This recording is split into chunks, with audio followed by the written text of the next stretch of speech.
সালামা রাদিয়াল্লাহু তাআলা আনহু গোপনে গোপনে একটা উটও তিনি তৈয়ার করেন। এই উট লইয়া তিনি পাড়ি দিবেন মদিনায় হিজরত করার জন্য। উম্মে সালামা রাদিয়াল্লাহু তাআলা আনহা তিনি নিজে বলতেছেন, মুসলিম শরীফের হাদিস, ইনি নিজে বলতেছেন আমার স্বামী একটা উট রেডি করছেন, এই উটের উপরে আমার উঠাইছেন, আর আমার বাচ্চা আবু সালামা যে এই সালামাকে আমার কোলে দিছেন। সালামা হাবশায় যখন আমরা ছিলাম তখন জন্ম নিছে। হাবশায় যখন আমরা হিজরত করে গেছিলাম তখন আমাদের প্রথম সন্তান সালামার জন্ম হয়েছে। এই সালামা দুধের বাচ্চা, আমার সালামাকে দুধের সন্তানকে কোলে নিয়ে আমি উটের পিঠে বসছি, আর আমার স্বামী আবু সালামা তিনি এই উটের লাগাম দইরা টাইনা টাইনা মদিনার দিকে লইয়া যাইতেছেন। মক্কার সীমানা মাত্র আমরা পাড়ি দিয়েছি, এখনো বের হতে পারি নাই গো। ওই অবস্থায় লিডার মক্কার কাফেরদের কাছে কে কোথা থেকে খবর কইল কেউ জানে না, তারা আমাদের পথ আটকায়া দিল। আটকায়া বলতেছে, আবু সালামা কই যাও, মদিনায় যেতে দেব না। কই যাও, মদিনায় যেতে দেব না, উট থেকে নামো। আবু সালামারে বলতেছে, আবু সালামা তোমার বউ তোমার বিবি সে আমাদের বংশের মেয়ে, আমাদের বংশের মেয়েকে লইয়া তুমি কই যাও, মদিনায় না যেতে দেব না। তোমার যদি মন চায় তুমি একা মদিনায় চলে যাও, কিন্তু আমাদের মেয়েকে আমরা মদিনায় দেব না। এই বলে তর্ক বিতর্ক শুরু হলো, বাকবিতণ্ডা শুরু হলো। উম্মে সালামা বলেন, আমার স্বামীর চোখের সামনেই আমাকে আর আমার বাচ্চাটাকে ওরা ছিনায় নিয়ে আসলো, স্বামী স্ত্রীকে আলাদা করে ফেললো, আমার কলিজা আলাদা হয়ে গেল। আমাকে আলাদা করে নাই, আমার স্বামীর আলাদা করে নাই, আমি টের পেয়েছি আমার কলিজাটা দুই ভাগ হয়ে গেছে, টানতেছে।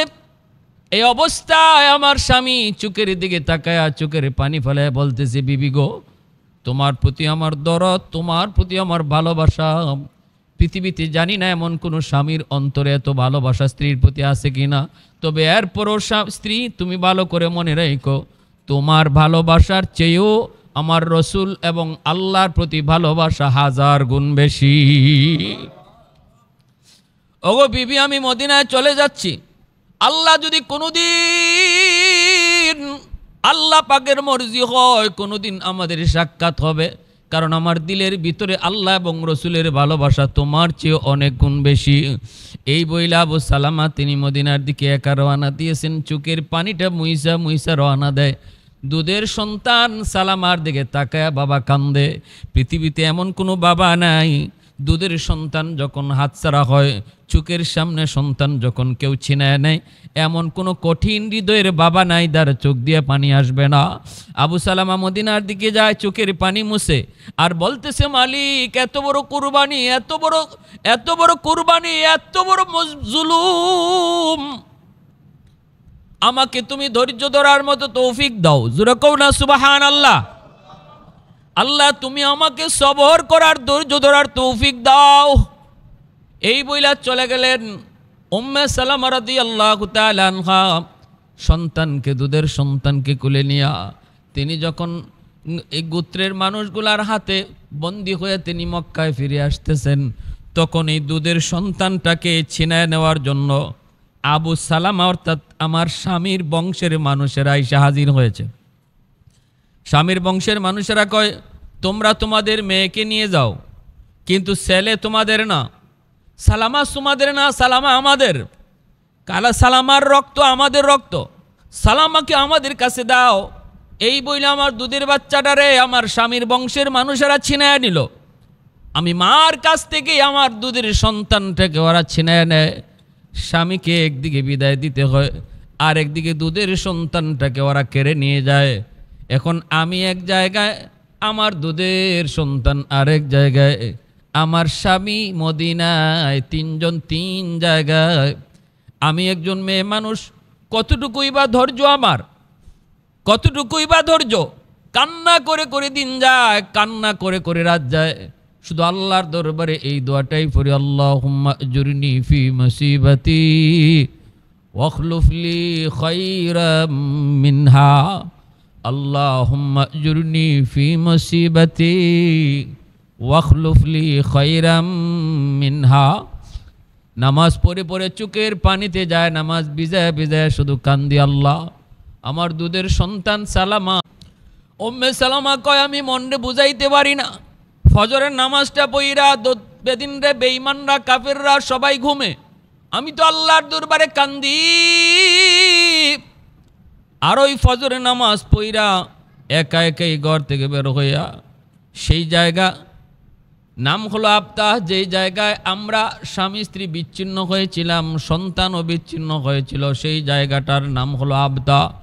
আমি ওই জায়গায় হেঁটে হেঁটে যাইতাম, সেই একটা টিলার উপর যায় আমি চোখের পানি ফেলাইয়া স্মৃতিগুলায়াত করতাম, স্বামীর কথা মনে করে আল্লাহর কাছে কাঁদতাম, বাচ্চার কথা মনে করে কাঁদতাম, মালিক এই তো সেই জায়গা, এখান থেকে আমার স্বামীকে আমার কাছ থেকে কেড়ে নেওয়া হয়, এখান থেকে আমার দুধের বাচ্চাটাকে আমার কাছ থেকে কেড়ে নেওয়া হয়।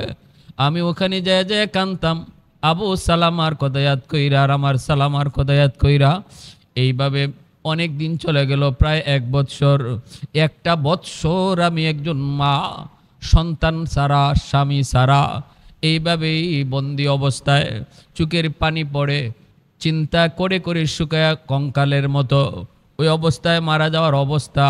তখন আমার একজন চাচাতো ভাই আমার অবস্থা দেখে তার একটু দরদ হলো, সেও গোত্রের একজন লিডার, সে গোত্রের সব মানুষগুলাকে নিয়ে বসলো আর বলতেছে একটা মহিলার উপর আর কত নির্যাতন তোমরা করবা, কতটা মানসিক টর্চার তারে করবা, তার দুধের বাচ্চা তার কাছে নাই, স্বামীটাও তার কাছে নাই, এই জুলুমটা তার উপরে কেন করতেছ, এই জুলুম থেকে তাকে অব্যাহতি দাও, এটা ঠিক না। বুঝায় যখন বলছে, গোত্রের মানুষগুলার অন্তরও কিছু দরদ তৈরি হলো, সবাই একমত হয়েছে ঠিক আছে আর তারে আমরা রাখার দরকার নাই, কোন দিন চিন্তা করে করে মরেই যাবে, তারে তোমরা স্বাধীনতা দিয়ে দাও। এইবার বলতেছে, ও উম্মে সালামা তুমি যেখানে মন চায় তুমি যেতে পারো, মদিনায় যেতে চাইলে মদিনায় যেতে পারো, আমরা তোমাকে আটকায় রাখবো না। এই কথা বলা মাত্রই উম্মে সালামা রাদিয়াল্লাহু তাআলা আনহা বলেন, আমার অন্তরের মধ্যে আনন্দের ঢেউ লাগলো, কিন্তু আমি মক্কা ছেড়ে স্বামীর কাছে মদিনায় কেমনে যাই, কারণ আমার দুধের বাচ্চা সালামা তো মক্কায় বনু আবু আসাদের কাছে, আমার স্বামীর গোষ্ঠীর কাছে। দুধের বাচ্চা সালামার কোদায়াত হয়ে গেল, যাই না, অনুমতি পেয়েছি মদিনায় যাওয়ার, কিন্তু পা চলে না, কারণ আমার দুধের সন্তান। এই খবর যখন আমার স্বামীর গোষ্ঠীর কাছে গেল, ওরাও দুধের বাচ্চাটা নিয়ে আমার কাছে হাজির হয়ে গেল, বলতেছে ও সালামার মা নেও তুমি তোমার দুধের বাচ্চা সালামা, অনেক দিন তোমার আমার কষ্ট দিয়েছি, মনে করছিলাম এমন কষ্টে পইরা হয়তো তুমি ইসলাম ধর্ম ছেড়ে দিবে, কিন্তু আমরা দেখেছি তোমরা ইমান যারা আনো মরতে রাজি হও, তবু ইমান ছাড়তে রাজি হও না। সুবহানাল্লাহ। পাহাড় টলতে পারে কিন্তু ইমানদারের ইমান টলে না, এর নাম হলো খাঁটি মুমিন। है जिंदा फ़क़त वहदत अफ़कार से मिल्लत, है जिंदा फ़क़त वहदत अफ़कार से मिल्लत, वहदत हो फ़ना जिससे ओ इल्हाम भी इल्हाद, वहदत की हिफाजत नहीं बेक़ुव्वत बाजू, आती नहीं कुछ काम है अक़्ल खुदा दाद, ऐ मर्द खुदा तुझको क़ुव्वत नहीं हासिल, जा बैठ किसी गार में अल्लाह का कर याद, जा बैठ किसी गार में अल्लाह का कर याद। ए আমার যুবক ভাইরা একটু মনোযোগ দিয়ে শোনো, মুসলিম যুবক বাবাজিরা একটু মন দিয়ে শোনো, ইসলামে একজন মহিয়সী নারীর ঘটনা শোনাইতেছি। আর বর্তমান আমাদের বাংলাদেশেও কিছু নারী আছে যারা নারী সংস্কারের নামে আন্দোলন করে, এরাও নারী ওরাও নারী, কিন্তু দুই নারীর ভিতরে তফাৎ আসেনি না নাই?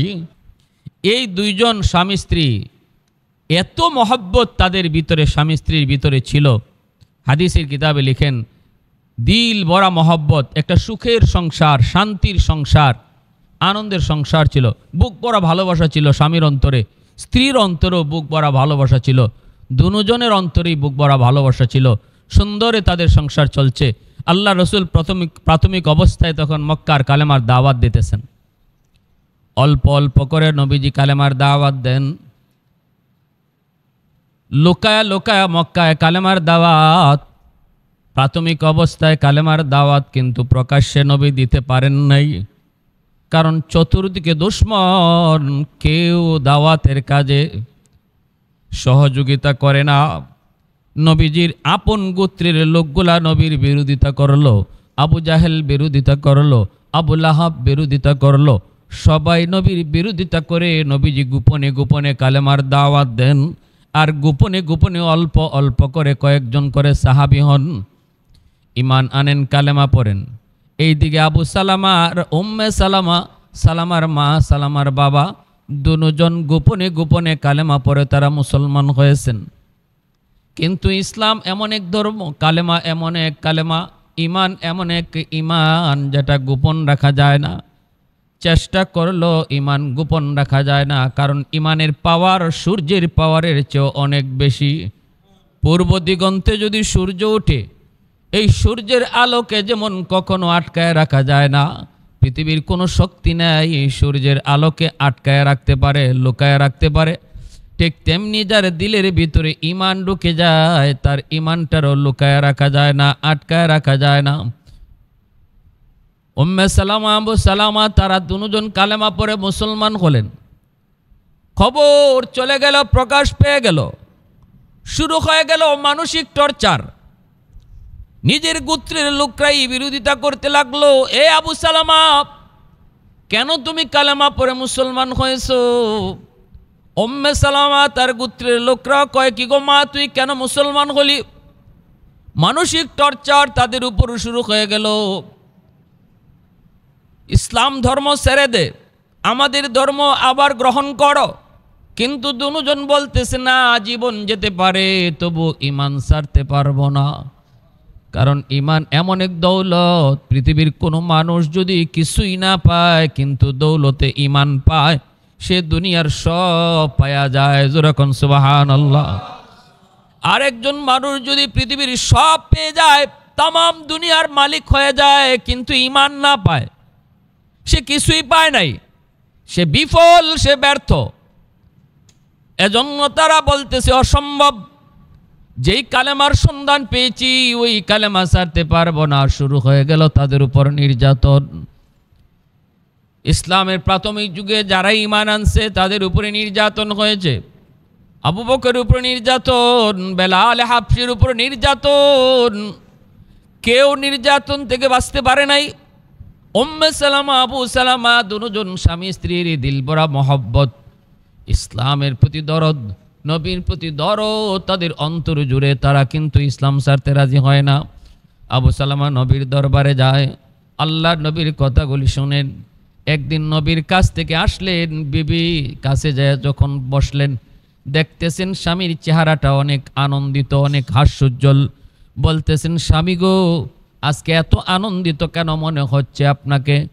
ও আবু সালামা কয়, রসুল এমন একটা আমল আজকে শিখাইছেন, এই আমলটা যদি কেউ করে, রসুল বলছেন তারে আল্লাহ যত বড় মুসিবতে ফালাক না কেন, আল্লাহ মুসিবত থেকে তারে উদ্ধার করে। শুধু তাই নয়, রসুল বলছেন এই আমলটা যদি কেউ করে, মুসিবতে পইরা সে যা হারায়, মুসিবতে পইরা যে জিনিসটা হারায়, আল্লাহ তারে এর চেয়ে উত্তম জিনিস বদলা দেয়। সুবহানাল্লাহ। কি সেই আমল? মুসলিম শরীফের হাদিস। সাথে সাথে উম্মে সালামা কয়, স্বামী গো, তাহলে সেই আমলটা তুমি আমাকে একটু শোনাও, আমলটা আমার একটু তুমি শোনাও। তিনি শোনাইতেছেন, রসুল বলছেন এই দোয়াটা যে বেশি বেশি পড়ব, কি আল্লাহুম্মা আজুরনি ফি মুসিবাতি ওয়াখলুফ লি খায়রাম মিনহা। আল্লাহুম্মা আজুরনি ফি মুসিবাতি ওয়াখলুফ লি খায়রাম মিনহা। আল্লাহ তুমি আমাকে মুসিবত থেকে উদ্ধার করো, আল্লাহ তুমি আমাকে যা হারাইছি এর চেয়ে উত্তম জিনিস দান করো। এই দোয়াটা যে যত বেশি পড়ব, আল্লাহ তারে মুসিবত থেকে উদ্ধার করব এবং মুসিবতে হারানো জিনিস থেকে উত্তম জিনিস তারে বদলা দিব। সুবহানাল্লাহ। এই দোয়াটা তিনি পড়তে লাগলেন, শিখতে লাগলেন, আমল করতে লাগলেন। উম্মে সালামা রাদিয়াল্লাহু তাআলা আনহা মনে মনে বলতেছেন, হায় আমি তো এই দোয়াটা পড়ি, আর শেষে যে দোয়াটা যে হারাইছি যা এর চেয়ে উত্তম জিনিস আল্লাহ দিব। তিনি মনে মনে বলেন, আমি ভাবতেছি যদি আমার স্বামী আবু সালামা কোনোদিন মারা যায়, আমার উপরে সবচেয়ে বড় মুসিবত পড়ব। এই মুসিবত আসার পরে আমি যদি দোয়া করি আল্লাহ আমারে উত্তম জিনিস দিব, কিন্তু আমি কেমনে মনরে বুঝাই আমার স্বামীর চেয়ে উত্তম স্বামী আর কে হতে পারে? উত্তম স্বামী আর কে হতে পারে? এটা আমার দিলের ভিতরে সব সময় প্রশ্ন জাগতো যে আল্লাহ যে উত্তম জিনিস দিব যেটা হারাইছি এর থেকে উত্তম জীব, কিন্তু আমার স্বামী যদি কোনোদিন হারাই, আমার স্বামীর চেয়ে উত্তম স্বামী আল্লাহ কেমনে দিব? আমার তো বুঝে আসে না, কারণ আমার স্বামীর চেয়ে উত্তম কাউকে আমার নজরে পড়ে না। জোরে কও সুবহানাল্লাহ। কি পরিমাণ ভালোবাসা, কি পরিমাণ দরদ, কি পরিমাণ মহব্বত স্বামী স্ত্রীর ভিতরে ছিল। এজন্য আল্লাহ রসুল কইছে, কোনো স্বামী যদি মারা যায় আর ওই অবস্থায় সে তার স্ত্রীর উপরে খুশি হইয়া মারা যায়, তাহলে আল্লাহ পাক রব্বুল আলামিন মরণের পর স্বামী স্ত্রী দুজনকে আল্লাহ জান্নাত দান করব। আর এক হাদিসে আইছে, স্ত্রী যদি আগে মারা যায় আর ওই অবস্থায় স্বামী তার হাত ধরে কয়, বিবি গো আমি তোমার উপর খুশি, আমি তোমার উপর রাজি, রসুলকে ওই বিবি মারা যাওয়ার সাথে সাথে আল্লাহ তারে জান্নাত দান করে। হাসরের মাঠে একজন যদি জান্নাতি হয়, স্বামী যদি জান্নাতি হয়, স্বামী আবদার করবো, আল্লাহ তোমার এই যে হুর অকল দিছ, এই হুর ভাইও আমি খুশি না, আমার বিবিরে দাও।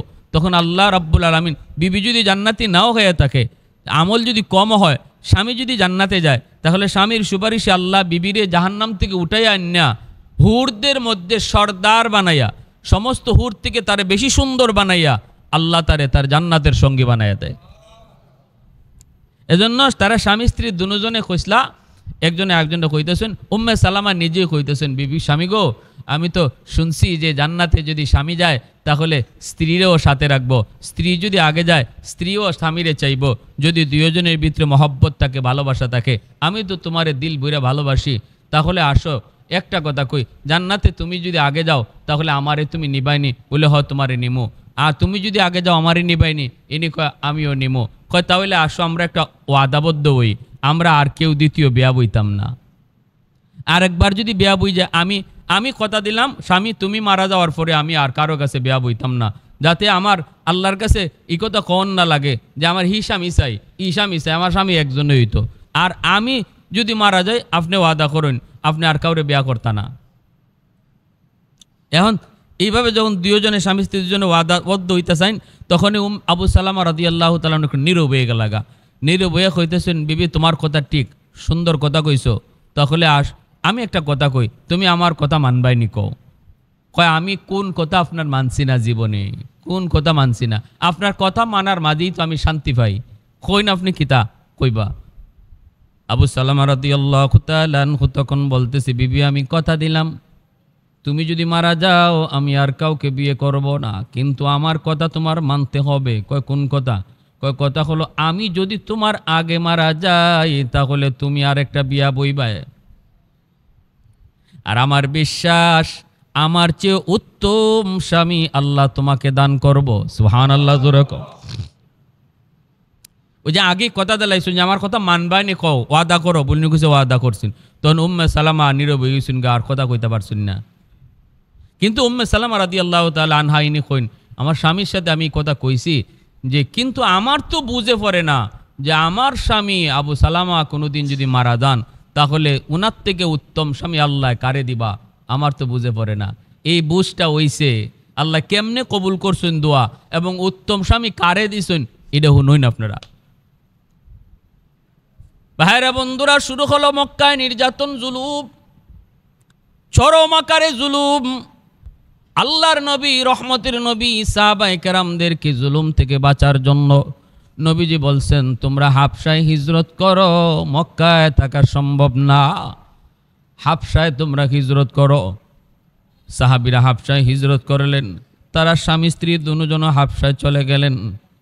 জমিদারের ছেলে জমিদারের মেয়ে দুজন, পরিবার সহায় সম্পদ সব কিছু ফেলে ইসলামের জন্য, দ্বীনের জন্য হাবশায় কই বাড়ি কই ঘর কই থাকবেন কোনো কিছু চিন্তা না করে আল্লাহ এবং রসুলকে দিলের ভিতরে বসায় তারা সব ছেড়ে দিয়ে হিজরত করলেন। জোরে কও সুবহানাল্লাহ। হাবশায় চলে গেলেন। হাবশায় থাকতেছেন, কিন্তু মনটা পড়ে আছে মক্কায়, কারণ মক্কায় তো আমার নবী, মক্কায় তো আল্লাহর ঘর খানায় কাবা। ঘুম থেকে ওইটাই যেই ঘর দেখা তারা শান্তি নিত, অন্তরে প্রশান্তি পেত, সেই খানায় কাবা। সেই খানায় কাবা তো হাবশায় না, খানায় কাবা তো মক্কায়। যেই নবীর দরবারে গেলে পরে ক্ষুধার যন্ত্রণা ভুলে যেত, ওই নবী তো হাবশায় না, নবী তো মক্কায়। অতএব হাবশায় তারা থাকতেছেন, কিন্তু মনে শান্তি নাই। শান্তি হলো কখন আবার মক্কায় আসবে। এই দিকে নিউজ আসলো, মক্কায় বড় বড় লিডাররা কালেমা পড়ে মুসলমান হয়েছেন। হযরত উমর কালেমা পড়ে মুসলমান হয়েছেন। নবীজির চাচা আমিরে হামজা কালেমা পড়ে মুসলমান হয়েছেন।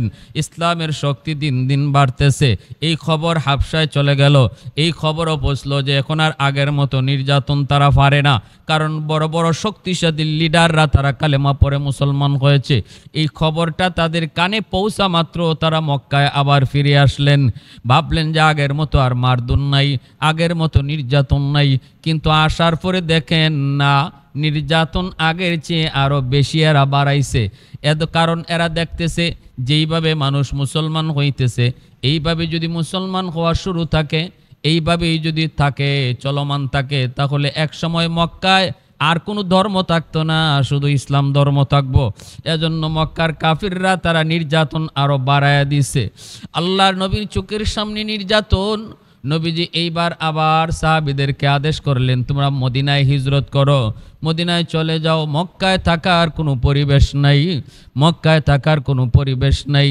এই কথা শোনা মাত্রই সাহাবায়ে কেরাম মক্কা থেকে মদিনায় হিজরত করেন। তারা দুজন হিজরত করার জন্য নিয়ত করেন, স্বামী স্ত্রী। আবু সালামা রাদিয়াল্লাহু তাআলা আনহু গোপনে গোপনে একটা উটও তিনি তৈয়ার করেন। এই উট লইয়া তিনি পাড়ি দিবেন মদিনায় হিজরত করার জন্য। উম্মে সালামা রাদিয়াল্লাহু তাআলা আনহা তিনি নিজে বলতেছেন, মুসলিম শরীফের হাদিস, ইনি নিজে বলতেছেন আমার স্বামী একটা উট রেডি করছেন, এই উটের উপরে আমার উঠাইছেন, আর আমার বাচ্চা আবু সালামা, যে এই সালামাকে আমার কোলে দিছেন। সালামা হাবশায় যখন আমরা ছিলাম তখন জন্ম নিছে। হাবশায় যখন আমরা হিজরত করে গেছিলাম তখন আমাদের প্রথম সন্তান সালামার জন্ম হয়েছে। এই সালামা দুধের বাচ্চা, আমার সালামাকে দুধের সন্তানকে কোলে নিয়ে আমি উটের পিঠে বসছি। আর আমার স্বামী আবু সালামা তিনি এই উটের লাগাম দইরা টাইনা টাইনা মদিনার দিকে লইয়া যাইতেছেন। মক্কার সীমানা মাত্র আমরা পাড়ি দিয়েছি, এখনো বের হতে পারি নাই গো। ওই অবস্থায় লিডার মক্কার কাফেরদের কাছে কে কোথা থেকে খবর কইল কেউ জানে না, তারা আমাদের পথ আটকায়া দিল। আটকায়া বলতেছে, আবু সালামা কই যাও, মদিনায় যেতে দেব না। কই যাও, মদিনায় যেতে দেব না, উঠ থেকে নামো। আবু সালামারে বলতেছে, আবু সালামা তোমার বউ, তোমার বিবি, সে আমাদের বংশের মেয়ে, আমাদের বংশের মেয়েকে লইয়া তুমি কই যাও, মদিনায় না যেতে দেব না। তোমার যদি মন চায় তুমি একা মদিনায় চলে যাও, কিন্তু আমাদের মেয়েকে আমরা মদিনায় দেব না। এই বলে তর্ক বিতর্ক শুরু হলো, বাকবিতণ্ডা শুরু হলো। উম্মে সালামা বলেন, আমার স্বামীর চোখের সামনেই আমাকে আর আমার বাচ্চাটাকে ওরা ছিনায় নিয়ে আসলো, স্বামী স্ত্রীকে আলাদা করে ফেললো, আমার কলিজা আলাদা হয়ে গেল। আমাকে আলাদা করে নাই, আমার স্বামীর আলাদা করে নাই। আমি টের পেয়েছি আমার কলিজাটা দুই ভাগ হয়ে গেছে, টানতেছে। এই অবস্থায় আমার স্বামী চোখের দিকে তাকায়া চোখের পানি ফেলায় বলতেছে, বিবি গো, তোমার প্রতি আমার দরদ, তোমার প্রতি আমার ভালোবাসা, পৃথিবীতে জানি না এমন কোনো স্বামীর অন্তরে এত ভালোবাসা স্ত্রীর প্রতি আছে কিনা। তবে এরপরও স্ত্রী তুমি ভালো করে মনে রেখো, তোমার ভালোবাসার চেয়েও আমার রসুল এবং আল্লাহর প্রতি ভালোবাসা 1000 গুণ বেশি। ওগো বিবি, আমি মদিনায় চলে যাচ্ছি। আল্লাহ যদি কোনোদিন, আল্লাহ পাকের মর্জি হয়, কোনোদিন আমাদের সাক্ষাৎ হবে, কারণ আমার দিলের ভিতরে আল্লাহ এবং রসুলের ভালোবাসা তোমার চেয়ে অনেক গুণ বেশি। এই বইলা আবু সালামা তিনি মদিনার দিকে একা রওনা দিয়েছেন। চোখের পানিটা মুইসা মুইসা রওনা দেয়। দুধের সন্তান সালামার দিকে তাকায়া বাবা কান্দে। পৃথিবীতে এমন কোনো বাবা নাই দুধের সন্তান যখন হাতছাড়া হয়, চোখের সামনে সন্তান যখন কেউ ছিনায় নেয়, এমন কোনো কঠিন হৃদয়ের বাবা নাই যার চোখ দিয়ে পানি আসবে না। আবু সালামা মদিনার দিকে যায়, চোখের পানি মুছে আর বলতেছে, মালিক এত বড় কুরবানি, এত বড় কুরবানি, এত বড় জুলুম, আমাকে তুমি ধৈর্য ধরার মতো তৌফিক দাও। জোরে কও না সুবহানাল্লাহ। আল্লাহ তুমি আমাকে সবর করার, ধৈর্য ধরার তৌফিক দাও। এই বইলা চলে গেলেন উম্মে সালামা রাদিয়াল্লাহু তাআলা আনহা, সন্তানকে, দুধের সন্তানকে কোলে নিয়া তিনি যখন এই গোত্রের মানুষগুলার হাতে বন্দী হয়ে তিনি মক্কায় ফিরে আসতেছেন, তখন এই দুধের সন্তানটাকে ছিনায় নেওয়ার জন্য আবু সালামা অর্থাৎ আমার স্বামীর বংশের মানুষেরা এসে হাজির হয়েছে। স্বামীর বংশের মানুষেরা কয়, তোমরা তোমাদের মেয়েকে নিয়ে যাও, কিন্তু ছেলে তোমাদের না, সালামা তোমাদের না, সালামা আমাদের। কালা সালামার রক্ত আমাদের রক্ত, সালামাকে আমাদের কাছে দাও। এই বইলে আমার দুধের বাচ্চাটারে আমার স্বামীর বংশের মানুষেরা ছিনায় নিল। আমি মার কাছ থেকে আমার দুধের সন্তানটাকে ওরা ছিনায় নেয়। স্বামীকে একদিকে বিদায় দিতে হয়, আর একদিকে দুধের সন্তানটাকে ওরা কেড়ে নিয়ে যায়। এখন আমি এক জায়গায়, আমার দুধের সন্তান আরেক জায়গায়, আমার স্বামী মদিনায়, তিনজন তিন জায়গায়। আমি একজন মেয়ে মানুষ, কতটুকুই বা ধৈর্য আমার, কতটুকুই বা ধৈর্য। কান্না করে করে দিন যায়, কান্না করে করে রাত যায়। শুধু আল্লাহর দরবারে এই দোয়াটাই পড়ি, আল্লাহুম্মা আজুরনি ফি মুসিবাতি ওয়াখলুফ লি খায়রাম মিনহা, আল্লাহুম্মা আজুরনি ফি মুসিবাতি ওয়াখলুফ লি খায়রাম মিনহা। নামাজ পড়ে পড়ে চোখের পানিতে যায়, নামাজ ভিজায় ভিজায় শুধু কান্দি, আল্লাহ আমার দুধের সন্তান সালামা। উম্মে সালামা কয়, আমি মনরে বুঝাইতে পারি না, ফজরের নামাজটা পইরা বেদিন রে বেঈমানরা কাফেররা সবাই ঘুমে, আমি তো আল্লাহর দরবারে কান্দি।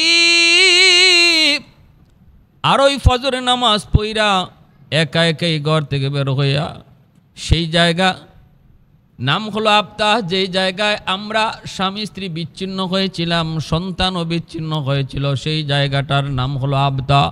আমি ওই জায়গায় হেঁটে হেঁটে যাইতাম, সেই একটা টিলার উপর যায় আমি চোখের পানি ফালাইয়া স্মৃতিগুলায়াত করতাম, স্বামীর কথা মনে করে আল্লাহর কাছে কাঁদতাম, বাচ্চার কথা মনে করে কাঁদতাম। মালিক এই তো সেই জায়গা, এখান থেকে আমার স্বামীকে আমার কাছ থেকে কেড়ে নেওয়া হয়, এখান থেকে আমার দুধের বাচ্চাটাকে আমার কাছ থেকে কেড়ে নেওয়া হয়। আমি ওখানে যায় যায় কাঁদতাম, আবু সালামার কথা ইয়াদ কইরা আর আমার সালামার কথা ইয়াদ কইরা। এইভাবে অনেক দিন চলে গেল, প্রায় 1 বৎসর। একটা বৎসর আমি একজন মা, সন্তান সারা, স্বামী সারা, এইভাবেই বন্দি অবস্থায় চোখের পানি পড়ে, চিন্তা করে করে শুকায়া কঙ্কালের মতো ওই অবস্থায় মারা যাওয়ার অবস্থা। তখন আমার একজন চাচাতো ভাই আমার অবস্থা দেখে তার একটু দরদ হলো, সেও গোত্রের একজন লিডার, সে গোত্রের সব মানুষগুলাকে নিয়ে বসলো আর বলতেছে একটা মহিলার উপর আর কত নির্যাতন তোমরা করবা, কতটা মানসিক টর্চার তারে করবা, তার দুধের বাচ্চা তার কাছে নাই, স্বামীটাও তার কাছে নাই, এই জুলুমটা তার উপরে কেন করতেছ? এই জুলুম থেকে তাকে অব্যাহতি দাও, এটা ঠিক না। বুঝায় যখন বলছে, গোত্রের মানুষগুলার অন্তরও কিছু দরদ তৈরি হলো, সবাই একমত হয়েছে, ঠিক আছে আর তারে আমরা রাখার দরকার নাই, কোন দিন চিন্তা করে করে মরেই যাবে, তারে তোমরা স্বাধীনতা দিয়ে দাও। এইবার বলতেছে, ও উম্মে সালামা, তুমি যেখানে মন চায় তুমি যেতে পারো, মদিনায় যেতে চাইলে মদিনায় যেতে পারো, আমরা তোমাকে আটকায় রাখবো না। এই কথা বলা মাত্রই উম্মে সালামা রাদিয়াল্লাহু তাআলা আনহা বলেন, আমার অন্তরের মধ্যে আনন্দের ঢেউ লাগলো, কিন্তু আমি মক্কা ছেড়ে স্বামীর কাছে মদিনায় কেমনে যাই? কারণ আমার দুধের বাচ্চা সালামা তো মক্কায়, বনু আবু আসাদের কাছে, আমার স্বামীর গোষ্ঠীর কাছে। দুধের বাচ্চা সালামার কোদায়াত হয়ে গেল, যাই না, অনুমতি পেয়েছি মদিনায় যাওয়ার, কিন্তু পা চলে না, কারণ আমার দুধের সন্তান।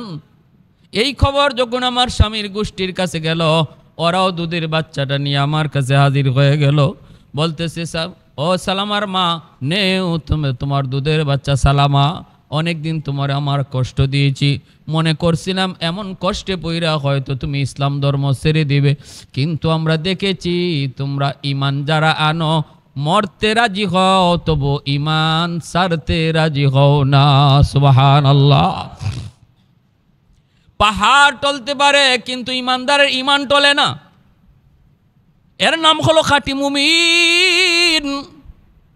है जिंदा फ़क़त वहदत अफ़कार से मिल्लत, है जिंदा फ़क़त वहदत अफ़कार से मिल्लत, वहदत हो फ़ना जिससे ओ इल्हाम भी इल्हाद, वहदत की हिफाजत नहीं बेक़ुव्वत बाजू, आती नहीं कुछ कामी है अक़्ल खुदा दाद, ऐ मर्द खुदा तुझको क़ुव्वत नहीं हासिल, जा बैठ किसी गार में अल्लाह को कर याद, जा बैठ किसी गार में अल्लाह को कर याद। ए আমার যুবক ভাইরা, একটু মনোযোগ দিয়ে শোনো। মুসলিম যুবক বাবাজিরা একটু মন দিয়ে শোনো। ইসলামে একজন মহিয়সী নারীর ঘটনা শোনাইতেছি। আর বর্তমান আমাদের বাংলাদেশেও কিছু নারী আছে যারা নারী সংস্কারের নামে আন্দোলন করে।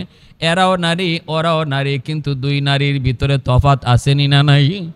বর্তমান এই আন্দোলনকারী নারীরা জামাই চায় না, কয় আমরা জামাই লাগতো না। কি কয়? কয় জামাইয়ের দরকার নাই, আমাদেরকে যৌন স্বাধীনতা দাও, পতিতালয়ের অনুমতি দাও, জামাই কেন লাগবে? যেখানে মন চায়, যার সাথে মন চায়, যখন মন চায়, যেভাবে মন চায়, আমরা আমাদের যৌন স্বাধীনতা চাই।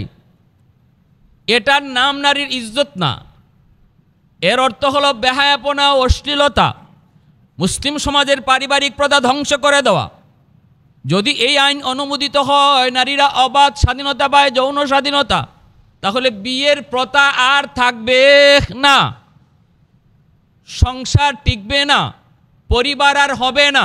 যেমনটা আজকে ইউরোপে, যেমনটা আজকে আমেরিকায়, যেমনটা আজকে রাশিয়ায়, যেমনটা আজকে ব্রিটেনে, তাদের আজকে পরিবার নাই। জামাই কেডা চেনে না, বউ কেডা জানে না, সন্তান কেডা চিনে না। 5 বছর পরে 10 বছর পরে যদি কোনো অনুষ্ঠানে যায়, দেখা যায় এখানে কথা কইতে কইতে পরিচয় হয় যে এটা আমার বাচ্চা, এটা আমার ফুলা, এটা আমার মা। অথচ দুইজনে 91 বইয়া মদ খায়, দুইজনে 91 বইয়া মদ খায়। মদ খাওয়ার আগেও জানে না এটা তার মা, মদ খাওয়ার আগে জানে না এটা তার ফুলা। এটার নাম সংসার, এর নাম শান্তি, এর নাম সমাজ। আজকে ওই মিকাইল গরবাচেভ, রাশিয়ার প্রেসিডেন্ট, যে এই আইনের মধ্যে অনুমোদনকারী ছিল যে নারীদেরকে স্বাধীনতা দাও, আজ তার বেশ কিছুদিন পর সে আবার এই কথার উপরে অনুতপ্ত হয়েছে। এই কথার উপরেই সে অনুতপ্ত হয়েছে, সারেন্ডার করছে, আমি ভুল করেছি। নারীদেরকে ঘর থেকে বের কইরা নারী স্বাধীনতা দিয়া আমরা আমাদের চরম ভুল করেছি। আমাদের পরিবার ধ্বংস হয়েছে, আমাদের সমাজ ধ্বংস হয়েছে। আজকে আমাদের পরিবার নাই, আজকে আমাদের বউ বাচ্চা নিয়া সুন্দর একটা ঘর নাই। এটা আমরাই দায়ী। আমি যদি এই জিনিস থেকে ফিরে আসার জন্য কোনো রাস্তা পেতাম, এর জন্য crore crore crore crore million million trillion টাকা খরচ কইরাও যদি আবার সেই পরিবারের সমাজ সুন্দর ব্যবস্থা ফিরে পাওয়ার কোনো পথ পাইতাম, আমি মিকাইল গরবাচেভ করতাম। কিন্তু আর সেটা করা সম্ভব না, হাতছাড়া হয়ে গেছে। আজকে আমাদের দেশের নারীরাও তারা সেই আমেরিকা, ইউরোপ, রাশিয়ার মতো, ইউরোপের মতোই আমাদের গোটা সমাজ ব্যবস্থাটাকে ধ্বংস করার জন্য, পরিবার প্রথাকে ধ্বংস করার জন্য মাঠে নামছে। কি পরিমাণ ভালোবাসা ছিল উম্মে সালামা রাদিয়াল্লাহু তাআলা আনহা। স্বামীকে হারানোর পর কি পরিমাণ অন্তরের ভিতরে ব্যথা, কি ছিল তাদের পরিবার, কি ছিল তাদের পারিবারিক শান্তি। সন্তানকে কুলে পায়া তিনি মদিনার উদ্দেশ্যে রওনা দিয়া দিলেন, কেউ নাই সঙ্গে যাওয়ার, একজন পুরুষ নাই, কেউ সঙ্গে নাই। এরপরও তিনি একটা উট লইয়া সন্তান কুলে নিয়ে মদিনার উদ্দেশ্যে রওনা দিয়ে দিলেন। স্বামীর কাছে যাবেন, স্বামীর সঙ্গে সাক্ষাৎ করবেন। সেখানে আমার নবীও আছেন। এইদিকে উম্মে সালামা রওনা দিয়েছেন, যাইতে যেতে মদিনার একটা মক্কা শরীফের সীমানা পার হয়ে যখন তানঈমে গেলেন, তানঈমে পৌঁছলেন, ইনি মনে মনে ভাবতেছেন আমি কারো অপেক্ষা করব না, কেউ আমারে লইয়া যাক, এই অপেক্ষাও করতাম না, কারণ সময় যদি একটু গড়ায় ব্যয় হয় তাহলে আবার কোন পরিস্থিতি তৈরি হয়, আবার কার মন কোন দিকে উল্টা যায় ঠিক নাই। এখন যখন অনুমতি দিছে, কেডা আমারে লইয়া গেল এটা দেখা দরকার নাই, হোক আমি রওনা দিয়া দিব। অথচ এই মক্কা থেকে মদিনায় যাইতে কয়েকদিন সময় লাগবো, কয়েকদিন কয়েক রাত। রওনা দিয়ে দিলেন। তানঈম যাওয়া মাত্রই নবীজির একজন সাহাবী, কাবা শরীফের চাবি রক্ষক, নাম হলো উসমান ইবনে তালহা রাদিয়াল্লাহু তাআলা আনহু, ইনার সাথে সাক্ষাৎ হলো। উসমান ডাক দিয়া কয়, কি ব্যাপার, আপনি একা একা কই যান? কয় মদিনায়। কয় অসম্ভব, আপনারে একা আমি মদিনায় যাইতে দেব না, এত লম্বা সফর আপনি একা একা কেমনে যাবেন, আমি আপনাকে নিয়ে যাব। এই বইলা হযরত উসমান ইবনে তালহা তিনি উটের লাগাম দইরা তিনি লইয়া যাইতেছেন মদিনার দিকে। আর উম্মে সালামা তার সন্তানকে, দুধের সন্তানকে কোলে নিয়া উটের পিঠে বসা আছেন, যাইতেছেন। একদিন এক রাত যায়, ঘন্টার ঘন্টা পাড়ি দেয়, সময় গড়ায়, মঞ্জিলের পর মঞ্জিল অতিক্রম হয়। প্রচণ্ড রোদ যখন আসে তখন তারা কোনো গাছের নিচে বাগানে আশ্রয় বিশ্রাম নেয়। উম্মে সালামা বলেন, আমি পৃথিবীতে অনেক যুবক অনেক পুরুষ দেখেছি, কিন্তু এই উসমান ইবনে তালহার মতো এত চরিত্রবান কোনো পুরুষ আমার নজরে পড়ে নেই। যদি কোনো বিশ্রামের জায়গা হতো, ওখানে যাওয়া মাত্রই ইনি তো লাগাম টানতেন, একবারও উপরের দিকে তাকে আমার চেহারা দেখেন নাই। 3 দিন 3 রাত সফর করেছি, একবারের জন্য তাকে আমার চেহারার দিকে নজর দেয় নাই। যেরকম সুবহানাল্লাহ। বিশ্রামের জন্য খেজুর গাছের নিচে গেছি, এখানে যাওয়া মাত্রই ইনি উটটারে ইশারা দিয়া উটটারে বসাইছেন, আর আমাকে বলছেন অন্যদিকে তাকায় আপনি নামেন। আমি নামছি, নামার পরে ইনি বলছেন আপনি এখানে বসে বিশ্রাম নেন বাচ্চা নিয়া। পাশে একটা খেজুর গাছে যায়া তিনি উটটারে বাঁধছেন, বাইন্দা তিনি যখন বিশ্রাম নিছেন, আমি যে গাছের নিচে ওই গাছের কাছাকাছিও না, অনেক দূরে আর একটা গাছের নিচে যায় তিনি বিশ্রাম নিছেন। আল্লাহু আকবার। এরপরে আবার যখন সফর শুরু করলে পরে তিনি উটটারে দইরা নিয়ে কাছে আইছেন। কাছে আইয়া অন্যদিকে তাকাইয়া বলছেন আপনি উঠেন। উঠছেন, তারপরে উঠে আবার লাগাম দইরা আবার চলতে শুরু করছেন। এইভাবে 3 দিন 3 রাত উট চালায় আমরা মদিনায় গেছি। মদিনায় গে পড়ছি, ঘটনাটা শেষ দিতাম নি না শেষ দালাইতাম? ঘটনা শেষ হইতো না শেষ দালাইতাম? আর 5 মিনিট হইলেই শেষ হয়ে যাব। গেলেন মদিনার গে ঢুকে গেলেন। ঢুকলে পরে স্বামীর কাছে গেছেন, স্বামীর সাথে দেখা হইছে। স্বামীরে পাইয়া আনন্দ, মহা আনন্দ। এর ভিতরে উসমান ইবনে তালহা মক্কায় ফিরে আসছেন। সুন্দরে আবার চলছে সংসার। এখানে তাদের আরো 2টা বাচ্চা হইছে।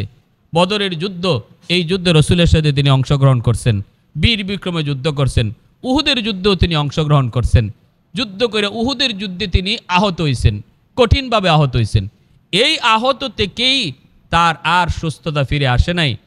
ইনি মারা যাওয়ার আগে বিবিকে বলতেছেন, বিবি গো, মনে পড়ে সেই ওয়াদার কথা, আমি তোমারে বলছিলাম আমি যদি কোনোদিন তোমার আগে বিদায় নেই, তুমি আরেকজন স্বামীর তত্ত্বাবধানে যাবা, আর আমি দোয়া করি যে আল্লাহ তোমাকে আমার চেয়েও উত্তম স্বামী দান করুক। এই কথা কইয়া হযরত আবু সালামা তিনি ইন্তেকাল করছেন। এখন উম্মে সালামা রাদিয়াল্লাহু তাআলা তিনি মদিনায় একা, 3টা ছোট ছোট বাচ্চা লইয়া তিনি মদিনায় একদম একা। আবু বকর সিদ্দিক রাদিয়াল্লাহু তাআলা আনহু সহ মদিনার সমস্ত সাহাবীরা দেখভাল করতেছেন। বিয়ের প্রস্তাব পাঠাইছেন প্রথমে আবু বকর সিদ্দিক। তিনি অত্যন্ত বিচক্ষণ একজন নারী ছিলেন, সম্ভ্রান্ত বংশের নারী ছিলেন, অনেক সুন্দরীও ছিলেন, সর্বদিক দিয়ে তিনি অতুলনীয়। আবু বকর সিদ্দিক বিয়ের প্রস্তাব দিয়েছেন, তিনি প্রত্যাখ্যান করছেন যে না, আমি বিয়ে বসবো না। হযরত ওমর বিয়ের প্রস্তাব দিয়েছেন, তিনি প্রত্যাখ্যান করছেন। কারো বিয়ের প্রস্তাবে রাজি হন না। শেষ পর্যায়ে আল্লাহ রসুল দেখতেছেন যে সে কতটা অসহায়, এত উঁচু বংশের একজন নারী, অসহায় 3টা বাচ্চা নিয়ে আল্লাহ রসুল নিজে তার ঘরে আইছেন। আয়া রসুল মেহমানদারি করে নিজেই প্রস্তাব দিয়ে লাইছেন, বিয়ের প্রস্তাব। সুবহানাল্লাহ। আল্লাহ রসুল যখন বিয়ের প্রস্তাব দিয়েছেন তখন উম্মে সালামা রাদিয়াল্লাহু তাআলা আনহা নীরব হয়ে গেছেন। সবার বিয়ের প্রস্তাবই তিনি ফিরাইয়া দিয়েছেন। রসুল যে এই বিয়ার প্রস্তাব দিবেন এটা ইনি ভাবতেই পারছেন না। প্রস্তাব দেওয়া মাত্রই নীরব হয়ে গেছেন। এরপরে বলতেছেন, ইয়া রাসূলুল্লাহ, আমি আপনার বিয়ের প্রস্তাবে রাজি আছি, তবে শর্ত আছে 3টা।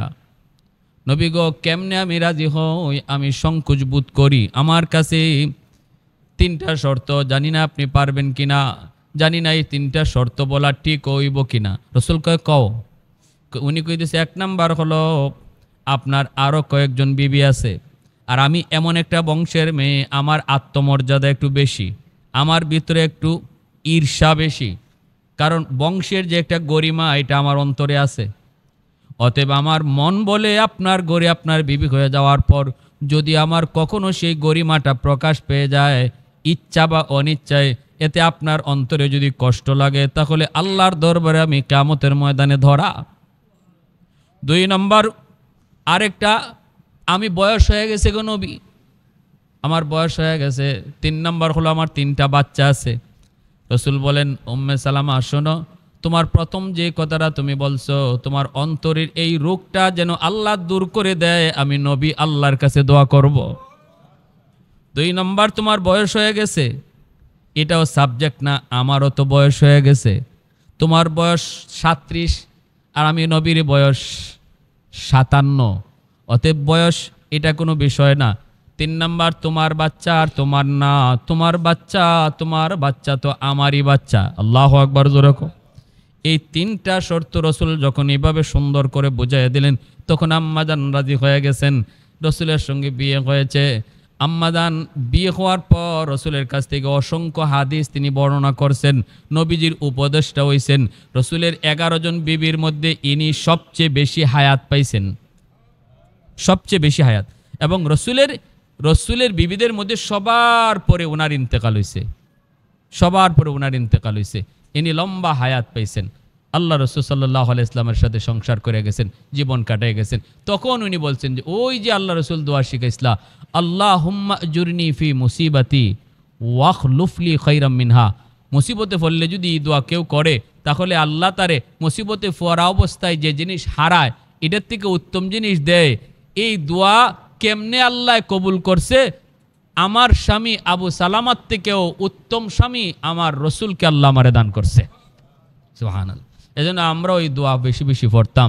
বিপদ মুসিবত সবারই জীবনে কম বেশি আছে, সবাই এই দোয়াটা করতাম, আমল করতাম, দোয়াটা শিখতাম, বেশি বেশি পড়তাম। আর এই জিনিসটা বুঝতাম, বর্তমানে যারা দেশে বিশৃঙ্খলা করতে চায় নারী আন্দোলন লইয়া, এরা মূলত নারী অধিকার চায় না,